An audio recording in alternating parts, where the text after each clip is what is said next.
All right, so I did replace my 2020 iPad Pro with the 2021 iPad Pro here, the 11 inches. And I want to say one thing.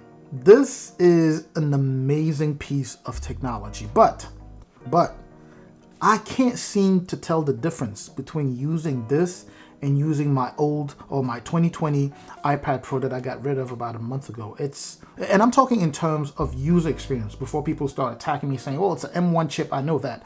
But in terms of user experience, I don't know. But anyways, let's go ahead and jump into the review itself. So the model that I have here is the 11 inches. This one has 8 gigs of RAM with 128 gigs of internal storage. It's also available in 256, 512, 1 and 2 terabytes storage configuration. It does boast the insanely powerful Apple M1 chip with next generation neural engine. And that's the same one found on the computer side of Apple. Next here, let's go ahead and quickly highlight, some of the physical features and the design itself. It's still that very popular design that you know from Apple with the iPad Pro. And I really like the size, the 11 inches there. And I picked up the new Magic Keyboard, and I have to tell you, this is beautiful. It's expensive, but it's so nice.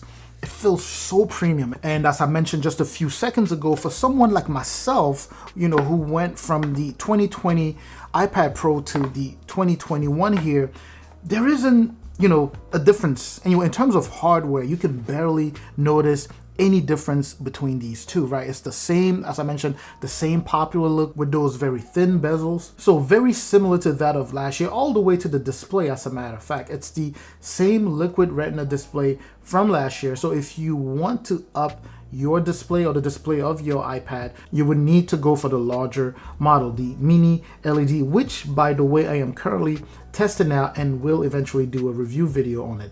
Now, that being said, this is still a very, very nice display, 2388 by 1668 for the res here.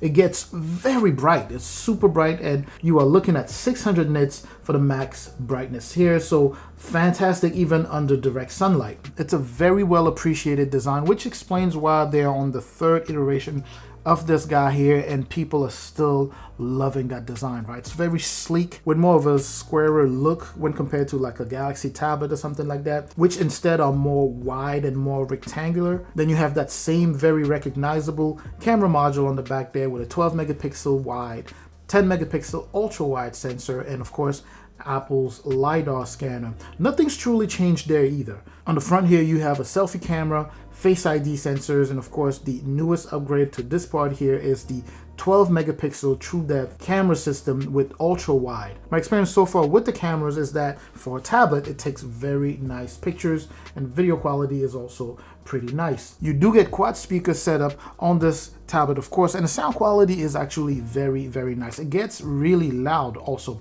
One of the newest addition is the Thunderbolt port right here. I'm so happy to see that Apple has pretty much standardized these ports. Definitely a long way from that Lightning port that we were stuck with for like forever. Now, this tablet is known for power, right? And that's not really news. We all know that it's so powerful. Let's go ahead and talk about how that plays out with performance. And before we do so, if this is your first time visiting the channel, welcome, of course. If you do like the content so far, I truly appreciate that. Now, please do me a huge favor, hit both the like and the subscribe button there. It's a tremendous boost to this channel. And again, I truly appreciate that. All right, so performance on the M1 iPad Pro has not disappointed. Even though the user experience is the same, nothing has changed there. It's pretty much the same as ever. Speed, it is still very, very fast. Super fast, I would say. But to me, the 2020 felt just as fast, right? So it's not that there's a marginal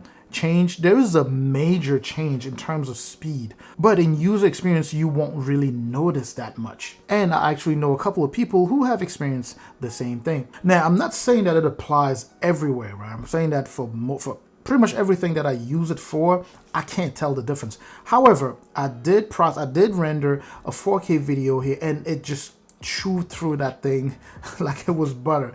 It really fly through that rendering process like nothing. I'm sure the 2020 version would have done the same thing, but it's just so powerful with that M1 chip.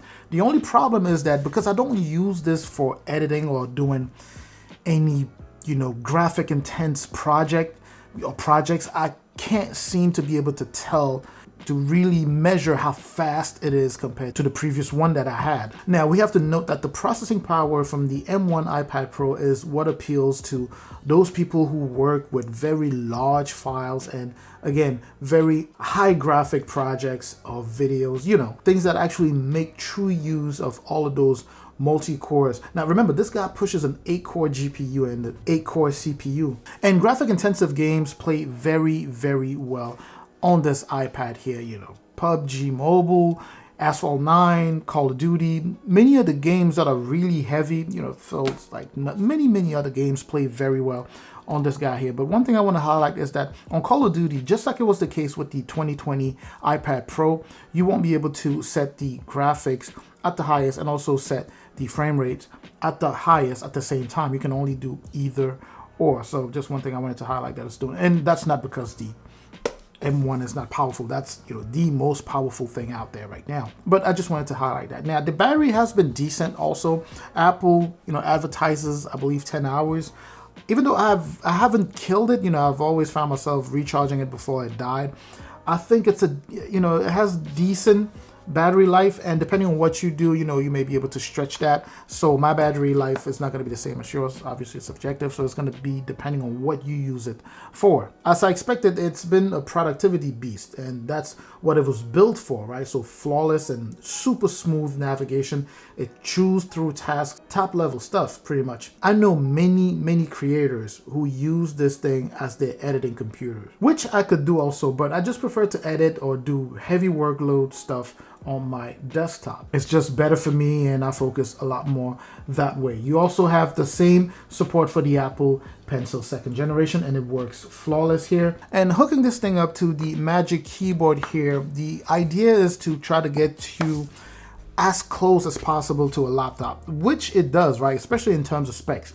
You pretty much have laptop specs here. So the same chipset that you find on the MacBook is what you're finding on the M1 iPad here. But the problem is it's too much power, I would say, right? It's too much power that cannot be truly exploited through iPadOS, which is one of the reasons, many people out there are saying, oh, I'm hoping one day Apple makes some level of some part of macOS available for iPad, because you have all of this power that only a tiny number of people can exploit. My hope is to see Apple come up with something that would allow regular folks who buy iPad Pros to be able to exploit a little bit more than what they do right now with what's available in iPadOS, right? So even if they want to stick with iPadOS and they want to enable something similar to a version of Samsung DeX, if you are familiar with what Samsung DeX has. Because if Apple does something like that, then they're giving a little bit more control to the user to,